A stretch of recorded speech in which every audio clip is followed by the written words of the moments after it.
ये कहानी जेनी नाम की एक लड़की के ऊपर आधारित है जो चरम सुख पाने के लिए घपाघप के अलग अलग तरीके अपनाती है। इसके बाद वो आगे और क्या क्या कारनामे करती है ये हम आज की इस एक्सप्लेनेशन में देखने वाले हैं। आज मैं जिस फिल्म को एक्सप्लेन करने वाला हूँ उसका नाम है नॉट अनदर टीन और ये फिल्म 2001 में रिलीज हुई थी। मूवी की शुरुआत में हम जेनी नाम की एक टीनेजर लड़की को देखते हैं। जेनी अपने रूम में एक पुरानी रोमांटिक मूवी देख रही होती है और उस मूवी को देखकर जेनी के अंदर घपाघप करने की इच्छाएं जागना शुरू हो जाती है। इसके बाद जेनी बाबा बंगाली का दिया हुआ हथियार निकालती है और वो उस हथियार को अपने मौत के कुएं में डालना शुरू कर देती है। जेनी चरम सुख का आनंद लेने ही वाली होती है कि तभी वहाँ पर उसके डैड आ जाते हैं और वो उसे हैप्पी बर्थडे विश करने लगते हैं। अब वो हथियार अभी भी जेनी की मौत की गुफा में ही होता है पर वो अपने डैड के सामने उस हथियार को बाहर नहीं निकाल सकती थी।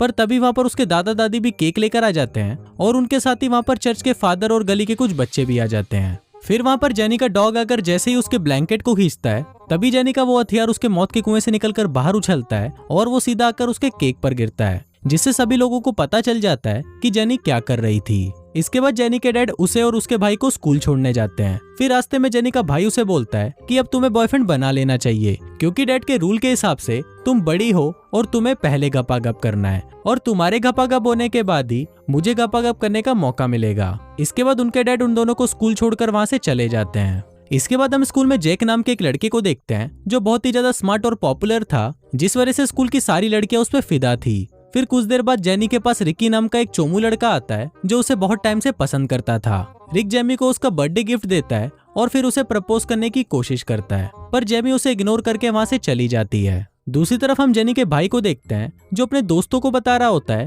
कि बस अब उससे रुका नहीं जाता। उसका छोटा चेतन किसी अंधेरी गुफा में जाने के लिए तड़प रहा है और उसे किसी न किसी लड़की के साथ तो धुआंधार घपाघप करना ही है। तभी वो सामने से आती हुई अमेंडा नाम की एक लड़की को देखता है और उसको देखते ही वो अपने छोटे चेतन की कसम खाते हुए बोलता है कि इस लड़की को घोड़ी तो मैं ही बनाऊंगा। इसके बाद हम जेक को देखते हैं जो अपने दोस्तों के साथ बातें कर रहा होता है पर तभी वहाँ पर कैथरीन नाम की एक लड़की आती है और वो जेक को उसके साथ घपाघप करने के लिए बोलने लगती है। दरअसल कैथरीन जेक की बहन ही होती है पर फिर भी वो अपने भाई को पेलना चाहती थी। थोड़ी देर बाद वहाँ पर जेक की गर्लफ्रेंड प्रिसेला भी आ जाती है और वो जेक को कोई इंपॉर्टेंट बात करने के लिए बाहर बुलाती है। फिर प्रिसेला जेक को बताती है कि मुझे अब कोई और पसंद है इसलिए मैं तुमसे ब्रेकअप कर रही हूँ। फिर जेक जब प्रिसिला के नए बॉयफ्रेंड को देखता है तो वो शॉक्ड हो जाता है। जेक उसे बोलता है कि तुम इस चोमू के लिए मुझे छोड़ रही हो जिस पर स्कूल की सभी लड़कियां फिदा है। अब जेक को तो विश्वास ही नहीं हो रहा था कि कोई लड़की उसे भी छोड़ सकती है। इसके बाद हम जेनी को देखते हैं जो आर्ट क्लास में बहुत मेहनत से ड्राइंग बना रही होती है और बहुत कड़ी मेहनत और लगन के बाद वो अपने इस मास्टरपीस को बना ही लेती है। फिर जैक स्कूल से बाहर आता है और वो देखता है कि प्रिसिला अपने नए बॉयफ्रेंड के साथ चुम्मा चाटी कर रही होती है। फिर जैक का दोस्त उसे बोलता है कि प्रिसिला बहुत ज्यादा सुंदर है और इस बार भी प्रोम क्वीन वही बनेगी। पर इस पर जैक उसे बोलता है कि ऐसा कुछ भी नहीं है, ये तो सिर्फ मेकअप का जादू है जिससे कोई भी लड़की सुंदर बन सकती है। इस पर जैक का दोस्त उससे शर्त लगाता है कि अगर तुमने स्कूल की सबसे चोमू लड़की को इस साल प्रोम क्वीन बना दिया तो तुम शर्त जीत जाओगे। तभी सामने से जेनी भी आ रही होती है और जैक का दोस्त उसे बोलता है कि तुम्हें जेनी को ही पटाना होगा। अब जैक ये सब करना तो नहीं चाहता था पर क्योंकि उसने शर्त लगाई थी इसलिए उसे अब ये करना पड़ेगा। इसके बाद हम जेनी को उसकी क्लासरूम में देखते हैं जहाँ पर रिकी उसे अपनी एक पोयम के जरिए बता रहा होता है कि वो उससे बहुत प्यार करता है, पर इस बार भी जेनी उसे इग्नोर कर देती है। दूसरी तरफ जेनी का हवस से भरा हुआ भाई और उसके दोस्त मिलकर एक प्लान बनाते हैं। वो लोग एसी की सीलिंग में घुसकर वहां से लड़कियों के लॉकर रूम में चले जाते हैं और उनको कपड़े बदलते हुए देखने लगते हैं। पर थोड़ी देर बाद वो सीलिंग टूटने लगती है और वो सभी सीधा आकर जेनी के क्लास में गिरते हैं, जिसके कारण उन तीनों को डिटेंशन की सजा मिलती है। इसके बाद जैक अपनी शर्त पूरी करने के लिए जेनी के पास जाता है और उसे अपने साथ डेट पर चलने के लिए पूछता है, पर जेनी जैक को मना कर देती है क्योंकि उसने पिछले 6 साल में आज तक जेनी से बात भी नहीं की थी।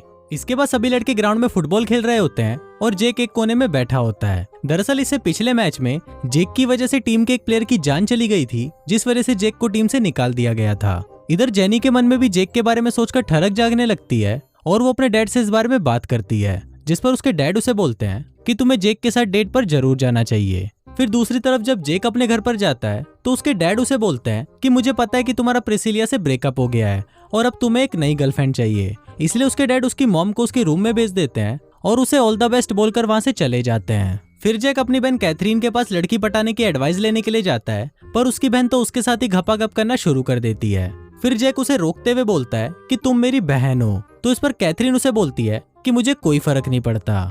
इसके बाद अगले दिन हम देखते हैं कि जेनी के भाई की कुछ लड़के मिलकर बिना पानी की धुलाई कर रहे थे। तभी वहाँ पर जैक उसे बचाने के लिए आता है, पर जेनी का भाई उसे ही मार देता है। अब इस पर जेक को भी गुस्सा आ जाता है और वो जेनी के भाई को पकड़कर कुत्ते की तरह पीटना शुरू कर देता है।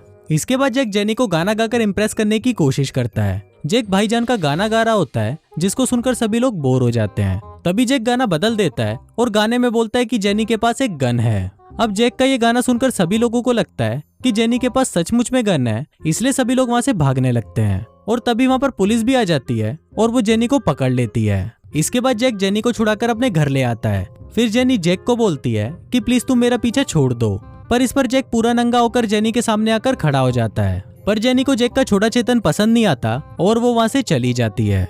इसके बाद जेक अपनी बहन कैथरीन के साथ जेनी के घर पर आता है और वहाँ पर कैथरीन जेनी को पार्टी में जाने के लिए तैयार करती है। थोड़ी देर बाद जब जेनी तैयार होकर नीचे आती है तो वो इतनी सुंदर लग रही होती है कि उसको देखकर जेक का छोटा चेतन खड़ा हो जाता है। इसके बाद वो तीनों पार्टी में जाते हैं और पार्टी में सभी लोग जेनी को देखने लगते हैं क्योंकि वो बहुत ज्यादा सुंदर लग रही थी। फिर थोड़ी देर बाद जेनी बहुत ज्यादा ड्रिंक कर लेती है और पार्टी में उल्टी सीधी हरकतें करना शुरू कर देती है। तभी वहाँ पर प्रिसेला आती है और वो जेनी का सबके सामने मजाक उड़ाने लगती है, जिससे जेनी रोते हुए वहाँ से चली जाती है। फिर रात को जेक जेनी के घर पर उसे मनाने के लिए जाता है और कुछ देर तक बातें करने के बाद उन दोनों में नजदीकियां बढ़ती हैं और वो दोनों एक दूसरे को किस करने ही वाले होते हैं, पर दोनों को ही उस टाइम कंफर्टेबल फील नहीं होता, इसलिए वो इस प्रोसेस को बात के लिए छोड़ देते हैं। फिर अगले दिन जेक जेनी के पास आता है और उसे मैच देखने के लिए इनवाइट करता है। अब क्योंकि जेनी भी जेक को पसंद करने लगी थी, इसलिए वो भी उसे आने के लिए हाँ बोल देती है। फिर अगले दिन मैच चल रहा होता है और जेक हमेशा की तरह एक कोने में चुपचाप बैठा होता है, पर इस बार जेक की टीम बहुत बुरी तरह से हार रही थी और टीम के कुछ प्लेयर्स को चोट भी लग गई थी, जिसके कारण कोच जेक को खेलने के लिए भेजते हैं। पर हर बार की तरह इस बार भी जेक कुछ उखाड़ नहीं पाता और उनकी टीम बहुत बुरी तरह से हार जाती है। मैच खत्म होने के बाद जेक काफी उदास होता है, पर तभी वहाँ पर जेनी आती है और उसे समझाने की कोशिश करती है कि गेम में हार जीत तो चलती रहती है। फिर थोड़ी देर बाद वहाँ पर जेक का दोस्त आता है और उसे बोलता है कि आज हम तुम्हारी वजह से मैच हारे हैं और अब मैं जेनी को सब कुछ सच बता दूंगा। और फिर वो जेनी के कान में कुछ बोलने लगता है। अब क्योंकि जेक भी जेनी को पसंद करने लगा था, इसलिए वो खुद ही जेनी को सब कुछ सच बता देता है। अब जेक की बात सुनकर जेनी बहुत दुखी हो जाती है और वहाँ से चली जाती है। फिर जेक का दोस्त उसे बोलता है कि मैंने तो उसके कान में कुछ नहीं बोला और तुम चूतिया ने खुद ही उसको सब कुछ सच बता दिया। अब ऐसे ही कुछ दिन बीत जाते हैं और वो दोनों ही एक दूसरे से नहीं मिलते, पर वो दोनों ही एक दूसरे को बहुत मिस कर रहे होते हैं। फिर प्रोम नाइट पर जेक का दोस्त जेनी को अपने साथ लेकर आता है और जेक अपनी बहन कैथरीन के साथ आता है।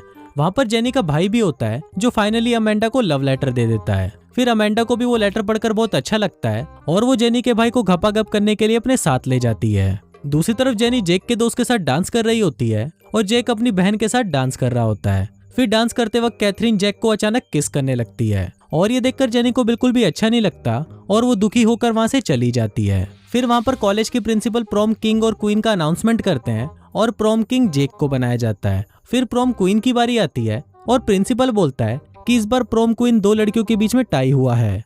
अब ये देखकर प्रिसेला सोचती है कि शायद उसके और जेनी के बीच में टाई हुआ है, पर वो दोनों तो कोई और लड़कियां होती हैं। इसके बाद जेक जेनी को ढूंढने के लिए जाता है और वहाँ पर उसका दोस्त उसे बताता है कि जेनी घपाघप करने के लिए एक होटल रूम में गई है। फिर जेक होटल रूम की तरफ जा ही रहा होता है कि तभी रास्ते में उसे रिकी मिलता है और वो उसे बोलता है कि मैं भी जेनी को बहुत प्यार करता हूँ। पर जेक उसे इग्नोर करके सीधा होटल रूम पहुंचता है, जहाँ पर उसे पलंग तोड़ने की आवाजें सुनाई देती है। अंदर जाने पर जेक को पता चलता है कि वहाँ पर प्रिसेला उसके दोस्त के साथ घपाघप कर रही है और दूसरी तरफ प्रिसेला का बॉयफ्रेंड उनका वीडियो बना रहा है।